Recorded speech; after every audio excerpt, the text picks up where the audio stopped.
আবার ফের দেখা মিলল গঙ্গায় রাক্ষসে মাছের। অ্যামাজন থেকে কিভাবে গঙ্গায় এলো এই ভয়ানক মাছ? চিন্তায় বিজ্ঞানীরা। মাগুরের মতন দেখতে, কিন্তু মাগুর নয়। অস্বাভাবিক হারে এই মাছের সংখ্যা বেড়ে চলেছে বিভিন্ন এলাকায়।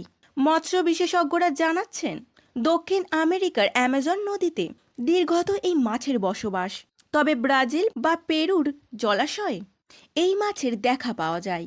আর এইবার বারাণসী গঙ্গা নদীর তীরে দেখা মিলল এই মাছের, যা দেখলেই পুরো বোঝা যায় এই মাছ কোনো দেশি মাছ নয়। খবরটা শোনা মাত্রই সকলের মনে তৈরি হয়েছে আতঙ্ক। বৈজ্ঞানিক মহলে শুরু হয়েছে হইচই। কিভাবে সেই রাক্ষসী মাছ পৌঁছালো গঙ্গায়? নাবিকেরা জানান, বারাণসীর রামনগরে রমনার পাশ দিয়ে বয়ে যাওয়া গঙ্গা নদীতে এই মাছটি পাওয়া গিয়েছে। মাছটির অদ্ভুত আকৃতি, গঠন এবং গায়ের রং দেখে বিজ্ঞানীরা বলেন এই মাছটি সাকের মাউথ ক্যাটফিশ নামেও পরিচিত। বিজ্ঞানীরা আরও জানান যে এই মাছটি মাংসাশী, ফলে এটি গঙ্গা নদীর বস্তুতন্ত্রকে নষ্ট করে ফেলবে। তাই বিজ্ঞানীরা সতর্কবার্তা দিয়ে বলেন, মাছটিকে পাওয়ার পর যেন তাকে পুনরায় গঙ্গা নদীতে না ছেড়ে দেওয়া হয়, না হলে সেটি মাংসাশী প্রাণী হওয়ার কারণে গঙ্গার ছোটখাটো মাছদের খেয়ে ফেলবে। পাশাপাশি বিজ্ঞানীরা এও জানান যে মাছটি খুব দ্রুত বংশবৃদ্ধি করে এবং ৩৯ সেন্টিমিটার পর্যন্ত এটি বৃদ্ধি হতে পারে।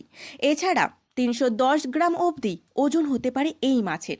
রাক্ষসে এই মাছটি জলের শৈবাল জাতীয় উদ্ভিদ এবং ছোট ছোট মাছ খেয়ে বেঁচে থাকে।